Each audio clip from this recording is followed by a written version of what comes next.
প্রিয় সাংবাদিক বন্ধুগণ, আমি আরেকটি ঘটনা বলতে চাই যে আমাদের একজন দায়িত্বশীল আজকে তিনি ঢাকা থেকে গিয়েছেন সৈয়দপুর বিমানবন্দরে এবং সেখানে আইনশৃঙ্খলা বাহিনী তাকে একটা সাজানো নাটক করেছেন। তিনি তার বক্তব্য স্পষ্ট করেছেন যে আমার ব্যবসায়ের জন্য আমি আসা যাওয়া করি, ব্যাংক বন্ধ, আমাকে কিছু লেনদেন করতে হয়, এই জন্য তার সাথে কিছু নগদ টাকা ছিল, যেটি খুবই স্বাভাবিক। একজন মানুষ ব্যবসা করতে পারেন, তার পরিবারের প্রয়োজনে বা অন্য প্রয়োজনে তিনি এটা ক্যারি করতে পারেন। এয়ারপোর্টের মতো একটা রেস্ট্রিক্টেড এরিয়াতে যেখানে খুবই লিমিটেড মানুষের চলাফেরা, সেখানে একটা নাটক সাজানো হয়েছে যে তিনি এই টাকা নিয়ে যাচ্ছেন এবং এটা বিভিন্ন অর্থ করার জন্য বিভিন্ন ধরনের বলা হচ্ছে নিউজ করা হচ্ছে। ইতিমধ্যে তিনি একজন বয়স্ক লোক, একজন দায়িত্বশীল ব্যক্তি আমাদের, তিনি অসুস্থ হয়ে পড়েছেন মেন্টালি এই টর্চারের কারণে।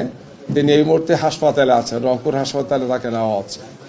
আমরা খুবই দৃঢ়তার সাথে বলতে চাই, বাংলাদেশ জামাত ইসলামী তার নীতি নির্ধারণ, তার কর্মপন্থা, তার কর্মসূচি এবং তার সাংগঠনিক কার্যক্রম পরিচালনা সব সময় স্বচ্ছতা এবং জবাবদিহিতার সাথে আমরা ভূমিকা পালন করে থাকি।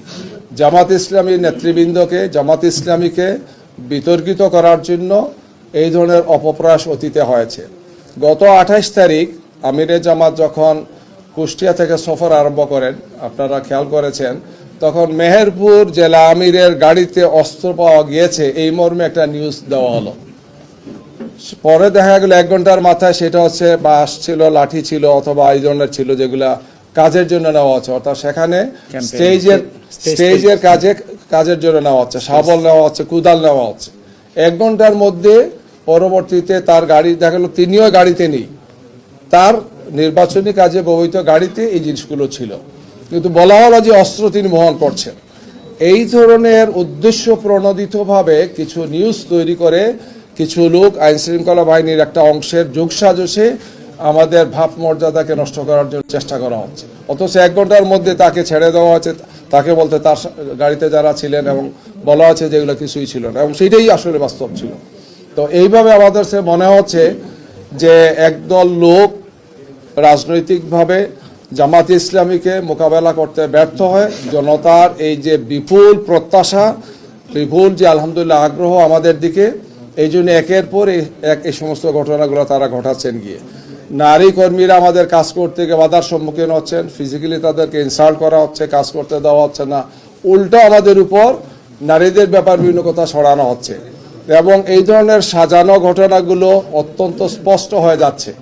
একটা ঘটনা ঘটে, এক জায়গা থেকে তারা প্রেস ব্রিফিং করেন, তারপরে গিয়ে তারা আবার নির্বাচন কমিশনে হাজির হন, এগুলো নিয়ে তারা অভিযোগ করেন। মানে এটা রিলেটেড, একটার সাথে একটা রিলেটেড। অর্থাৎ এই ধরনের একটা ঘটনা সাজানো হবে, তাৎক্ষণিকভাবে সেটা ব্রিফিং হবে, তারপর সেটা ইসিতে যাবেন অথবা একটা কর্মসূচি দেবেন। অর্থাৎ জামাত ইসলামীকে এবং আমাদের সাথে যে 11 দলীয় যে নির্বাচনী ঐক্য আছেন, তাদের সামগ্রিক অবস্থানকে প্রশ্নবিদ্ধ করার জন্য নির্বাচনকে সামনে রেখে একদল লোক, একটি দল এই কাজগুলো করছেন। আমরা মনে করি যে এটা সুস্থ রাজনীতি নয়, এটা সুস্থ রাজনৈতিক চর্চা নয়। আমাদেরকে ফ্যাসিবাদ মুক্ত একটি বাংলাদেশে নতুন আমরা বাংলাদেশ করতে চাই। এই নির্বাচনটা খুবই গুরুত্বপূর্ণ। জনগণ যাতে সুন্দর, সুষ্ঠুভাবে, শান্তিপূর্ণভাবে নির্বাচনে অংশগ্রহণ করে, উৎসবমুখর পরিবেশে অংশগ্রহণ করে।